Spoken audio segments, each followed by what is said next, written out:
Hello everyone, my name is WINENJIRU Mureithi, and here is Conversations with WINENJIRU.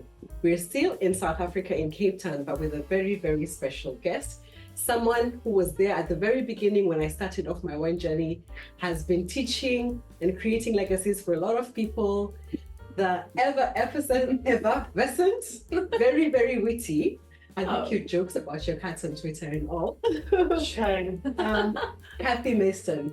She's an educator, and you'll tell us your story, but of course I know you most as a WSET educator. Yeah, absolutely. What else describes you, Cathy? Well, I think educator is mainly what I do now. So when we first came to this country, we owned and ran a wine bar. So I've been a wine bar owner, and then after we sold that, I did a lot of writing. So I've been a writer as well. I've written for various publications, both in South Africa and overseas. I'm a judge. I've done a bit of judging. I judge most years for the Platter Guide, all these books and everything up here. It's a very nice collection, like the rainbow. I haven't been doing all of those. Some of those I found in a second-hand bookshop. But yeah, I've been doing quite a lot of Platter over the years. But mainly, since we started WSET, it's just taken over.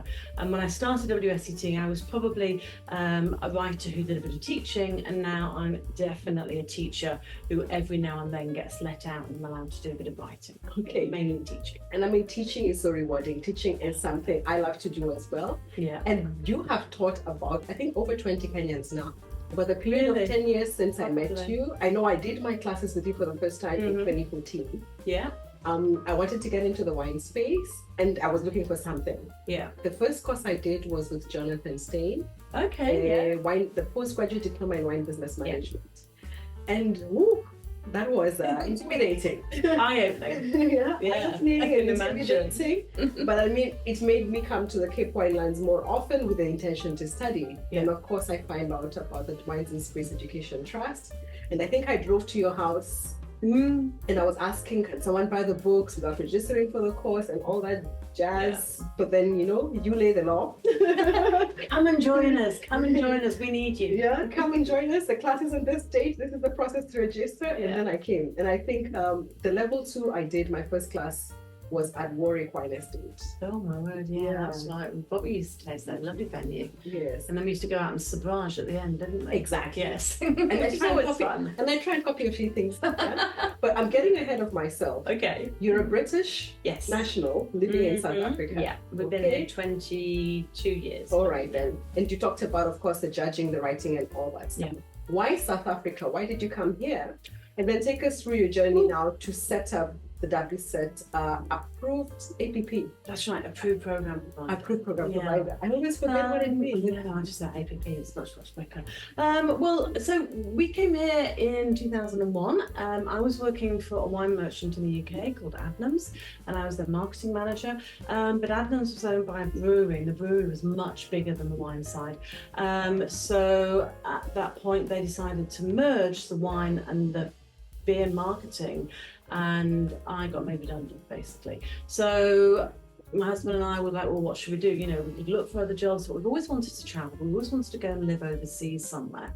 And we said, this is it. This is our chance. We should do it. And we came to South Africa because they spoke English. It was hot and they made wine. And we thought maybe that would be enough. Maybe we'll get a job. So that was the idea. And we came out and we thought, well, if we love it here, then we'll stay. And if not, then maybe we'll go somewhere else. But we loved it here. We loved it here from the first. I think I remember very vividly sitting in one of those big touristy restaurants in the V&A, and I'm sorry to say that at the moment that the rand had just tanked big time, and we couldn't spend pounds quickly enough. I mean, we were so rich because our pound was suddenly worth an enormous amount, and I remember just sitting out there drinking this very nice cold pint of beer and just looking up and going, oh, that's Table Mountain, my word, and never wanted to leave. I get that feeling a lot. Yeah. And it's sad that I'm having to leave today, but at least I've enjoyed it for a few days. Come back. And I'll be back. Absolutely. Awesome. So of all the courses one can do, and surely based in the UK, I'm sure there was availability of many other courses. What led you to WSET first to be for your own qualification and then of course being an educator? Well, I actually there aren't that many wine courses in the UK, believe it or not, because WSET has been going so long and it's so big and it's so good. It really is very good. And they've had a long time to get things right. But there isn't actually anybody who challenges WSET in the UK. So if you want to do a wine course, you're doing WSET. And that was really the attitude of Adnams when I joined them, because I joined them from no wine background at all. You know, in my mind, wine cost less than £5 and I bought it, or it was more than £5 and I didn't. You know, it was too expensive for me, so I mean nothing. So they put me through all my WSET courses, finishing with diploma, and I was very lucky that they believed in educating absolutely everybody. You know, I mean, I was in the wine department, so that was quite good. But they also, they used to have, it was a brewery, and they used to have big Shire horses, and they used to take the beer around the town on an open dray drawn by these Shire horses. It was like a real good touristy thing and everything. But the guy who looked after the horses was interested in wine, and so Adnams were like, yeah, sure, you work for Adnams, you want to know about wine, and they put him through all his WSET courses as well, which was pretty cool. No, great stuff. So yeah, very nice. So I did all that there, and then when we came to South Africa, there wasn't any WSET, and I did wonder about maybe doing something with the Cape Wine Academy, because obviously they've been very well established here, and they've done very, very well. You know, they're a great organisation teaching a lot of South Africans. And so I thought maybe I'll do something, and then we didn't. And then when we had our restaurant, we used to own a wine bar. I did a lot of very informal wine courses that people enjoyed. We used to call it Unwind with Cathy Marston. Oh, nice. And that was quite fun. And that wasn't in the UK, that wasn't No, there that yet. was here. That was here. We had a restaurant here. When we first came here, that was the first thing that we did, was we owned and set up the first wine bar actually in Cape Town, called The Nose. So yeah, it's called The Nose Wine Bar, and our slogan was, "Thanks for picking us." So yeah, picking a nose. Yeah, exactly. It was nicer than it sounded. Anyway, so that was The Nose, and we used to run little wine courses in the evenings on the quiet nights on a Monday. And then after we sold that, and I was doing a bit of writing and a bit of judging, and somebody mentioned WSET, and I'd always had in the back of my mind, because I had my level 4 diploma, I'd always understood that I was able to teach. So I just started doing a bit of investigation and asking, and I was, and then I had to go and do a course, as you know, the Educators Course in the UK. I had to go and do that. And then we set this up in 2012, I think it was, 2011, 2012. And it was a long time to get going. It took a very long time. I mean, you'll know this. It's trying to set up a business from scratch. When it's not a well-known name. It's not an established brand in that country. And we had a hard time, because trying to differentiate ourselves from the very good local alternative, which was the Cape Wine Academy. And we've sort of found our niches now between the two of us. So they concentrate very strongly on educating people much more about South African wine. And we are firmly international. So WSET, as you know, industry standard wine courses, 80 countries in the world, 19 different languages, 142,000 people sat an exam of WSET in the last 12 months alone. Wow. I will be quoting you on those. Yeah, no, I can give you those numbers. Yeah, it's very cool. So it's absolutely massive. And because a lot of people in South Africa, they're either dealing with international visitors, so it helps to have an international perspective, or people in Africa, they're get up and goers. You know, people move. They are moving around the planet, and so to have a qualification that they can take with them is fantastic. It's fantastic. So that's really what they use it for. Yes. Two intimidating things of attending classes with you. One, there was winemakers in the class. Yeah, that intimidates me as well. Scares the hell out of me. And then there were all those people who were going to work in yachts. Yes. Oh, lots Russian this, and we were in one beach, and Croatia beaches and whatever. And I was like, okay, girl from a tea farm in Kenya. Maybe I should have stuck to the tea. No, absolutely not. But I mean, you teach so easily. I enjoyed your classes immensely. And then you also gave me an opportunity to test after I did the Educators Course, and as I was preparing for it, you gave me an opportunity to test. If I thought sitting in class with a winemaker was intimidating, that was so much more. But I think it's just, I hope I can provide the same for others. And of course, I keep telling everybody doing the WSET course in Nairobi, I can't be doing this all the time. I want to be in New Zealand tasting wines. They have to come and do the educators course and pass through.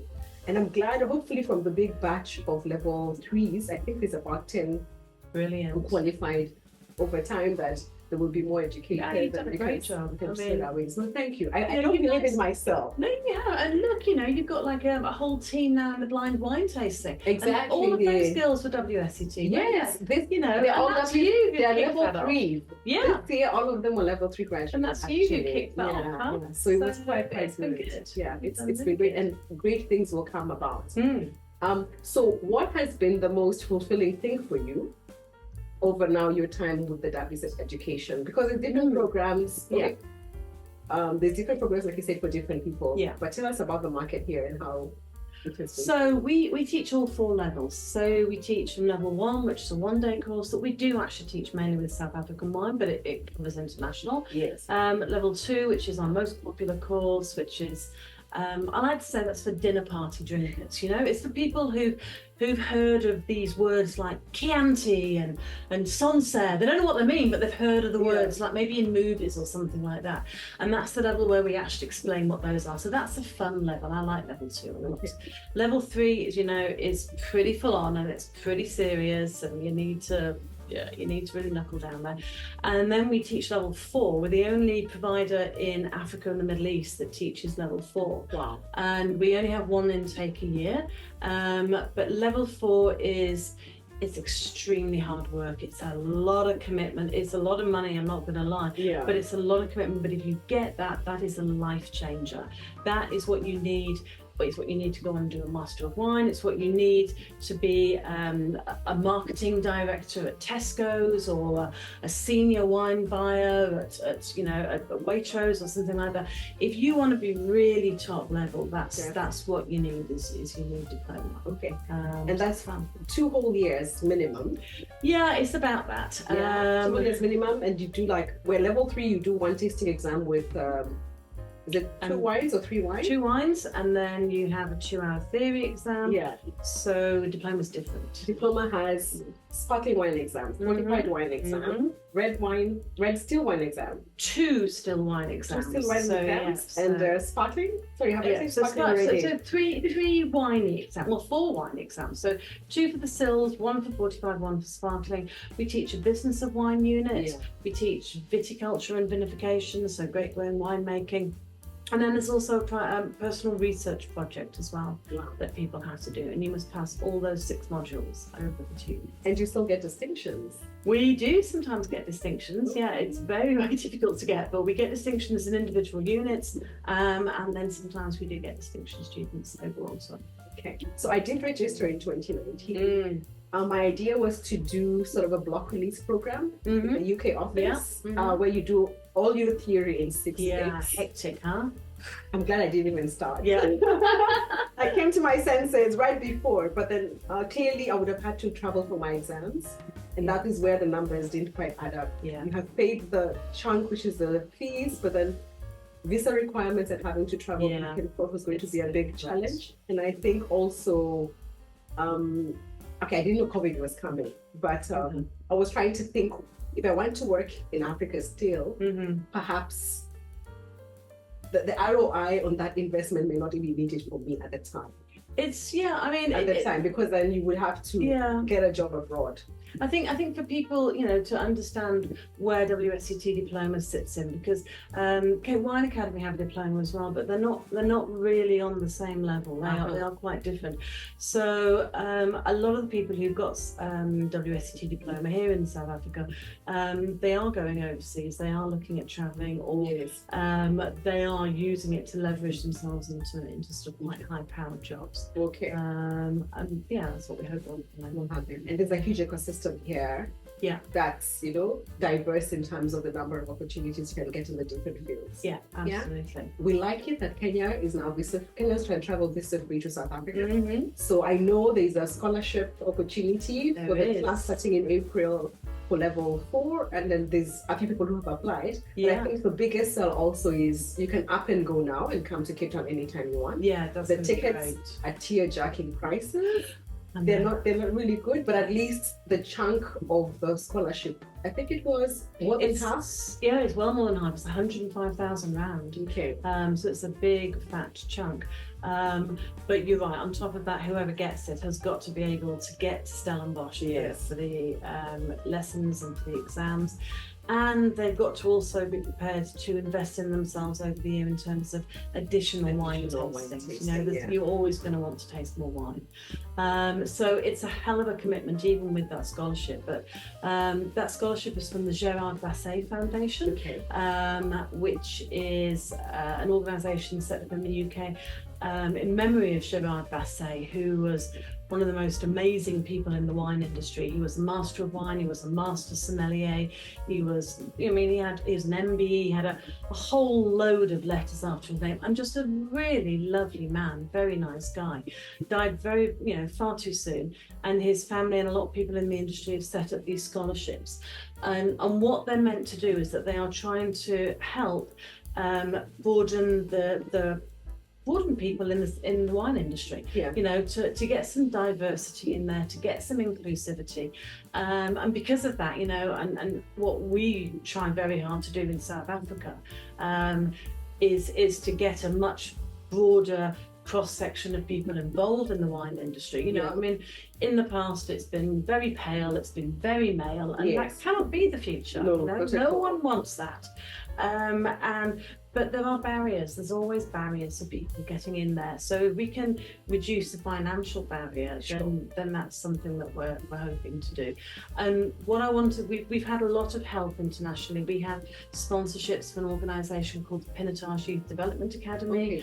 We've got scholarships at the moment for the Pebbles project, which is looking at level 1. So we have other things that come in that are local, from international, that are coming in and paying for local people to do WSET. But I wanted something top level. I wanted, because it seems to me that if we don't change the profile of the decision makers, and if we don't change the profile of the people who control the money, it's going to be a long time before things trickle down. We can hopefully see people get promoted, but if we can get people in at the top level, then I think that is going to help transformation. That's what I'm hoping. That's a big critical thing. I know, luckily, when I came to do my courses here in South Africa, I of course then got introduced to wines of South Africa and represent them in Kenya and now in Tanzania. And I know the single sort of first level wine education most professionals in East Africa receive before sort of getting into a WSET level or any other of the other courses is first, of course, through the different trade, doing their own brand training, and then next is WSET. The course is very popular. We've been doing it for about 10 years in Nairobi now, and I can tell you the day I put out the notice and the date, the Nairobi course gets filled in one day. That's brilliant. And it's very useful. In fact, sometimes we have to weed through no, you can't be returning. Give people an opportunity. And a lot of these people then are the ones who go and do WSET. People are working in countries, hotels abroad, they're doing cruise ship jobs, very popular people coming in. And it's funny, we actually assumed that we'll be starting with our AVPs in partnership with an importer of Yekelehen. So we're called the Hospitality Competency Center East Africa. Initially, our projections were that we would be doing a lot more level 1s. But I think level 2, like you said, becomes very popular because again, first, people know they can do it straight off the bat without having any qualification. Number 2 is the broadness of it. Of course, the exam always scares people. I don't know why people teach exams, but the broadness of it puts them in a better position. And I think even for cruise ships, you're already up on that one. And I always say, of course, I would prefer if you do level 1 and level 2 because you get paid twice. But clearly, I made the decision to do level 2 immediately. And of course, then I was preparing for level 3. And I was more strategic with level 3 Mm-hmm. I did it in Johannesburg You did. because then it was all squashed in one into block. We did it in a week. That in was one hectic times, huh? hectic times. And at the time, my brother was still in Johannesburg, so I had free accommodation. Okay, well, that works out much better. And free transport from the house to the hotel. I think we did at Maslow. So it's interesting how you start something you plan, but transformation indeed a very big thing. We have a lot of women doing WSET. We have a lot of women in key making decisions in the wine industry in Kenya, and I guess it can only go better. Increase the pool coming along. You then went on to do Master of Wine. Do you want to tell us a bit more about that? Yeah, I lost my mind completely. And you think signing up for diplomas nuts, you want to try signing up for a W. It's been a long time. It's been over 10 years since your diploma. It's a long time. It's longer than 10 years. I don't want to tell you when I got my diploma. Okay. It's a very long time ago. I think it was because we started teaching diploma. Okay. And for me, just personally as a teacher, and you'll know this as well, I don't like teaching unless I feel I know more than my students. Exactly. It's always difficult. And because my diploma was a long time ago, I thought I actually needed to start my game a little bit here. I looked at what I could do, and I thought, well, let's give this a go. And so I got accepted onto the NW in 2017. Okay. Passed stage 1 2018 and moved on to the actual proper exam. Passed the theory 2019, and then a lot of things fell apart in 2020, as we all know. So couldn't sit the year after because it was obviously cancelled. The following year, I sat my practical exams after having 2 weeks in hotel quarantine in the UK, which was not a clever thing to do. I don't know what I was thinking of. So I now just need to pass the tasting part of it, and then go on to the last part, which is my research assignment if I get to that. So I'm sure you do well, and we're going to come for the party. Yeah, and then really a party, hell of a party. Yeah, and then you recently, is it a few days ago, received an award from the South African wine industry? Yeah, tell us about that. That was very cool, actually. So congratulations! Thank you very much. That was a very, very nice surprise. That was the Wine Advancement Award from the South African Harvest Commemorative Event. So that's actually been going 50 years. I didn't realise that award is 50 years this year, and they normally just have one big top award for a visionary leader, and that's gone to all sorts of people, real stalwarts in the industry, but also people like Mandela. He won it, so he was nominated as well. So 50 years of that, and then the last 6 years they've also awarded some other things. So one's for wine advancement, one's for diversity and inclusion, and then one's for viticulture and vinification. And I won the wine advancement, and it's really I think it's because of what we do, and so many of our students pick up this WSET ball and then just run everywhere in the world, which is fantastic. So they go on the cruise ships, they go work in Dubai, they go and because they can, and everywhere that they go, whenever you get South Africans or other Africans, going out there talking about South African wine, it's like these little ambassadors just going all over the place. And that does the industry a lot of good, to have people out there talking about it. So I think that was why I got it. I was very, very chuffed. So you were knighted. You were knighted. Well, yeah, it was a nice thing to have got. Okay, so, certainly. No. I really, really appreciate your time. You're always such a cheer. Thank you so much, and thank you for your contribution to my own journey. You are welcome. You look at you though. You're exactly what I said. You picked up that WSET ball, and look what you've done with it. So, and that's what it's all about. As a teacher, the best thing ever is not nice awards and stuff. The best thing is when a student comes and says to you, look what I've done now, look where I am, look what I've made of myself. And that gives me goosebumps every time. I think it always will. Thank you. So you have to come to Kenya. I'd love to come to Kenya. You have to let us know when you're coming that way, or we'll make it happen. We'll see what we can do. But always a pleasure. Thank you so much for your time. There you have it. This is where I began my journey. Okay, not quite in this room. No, but in the area with this lovely, lovely human Cathy. And the best is yet to come. I'm not going to be doing any Masters of Wine, maybe I'll consider this diploma, seeing that there's a few days left before the scholarship runs out. But thank you so much, and join us next time for another conversation with some wonderful people. Cheers.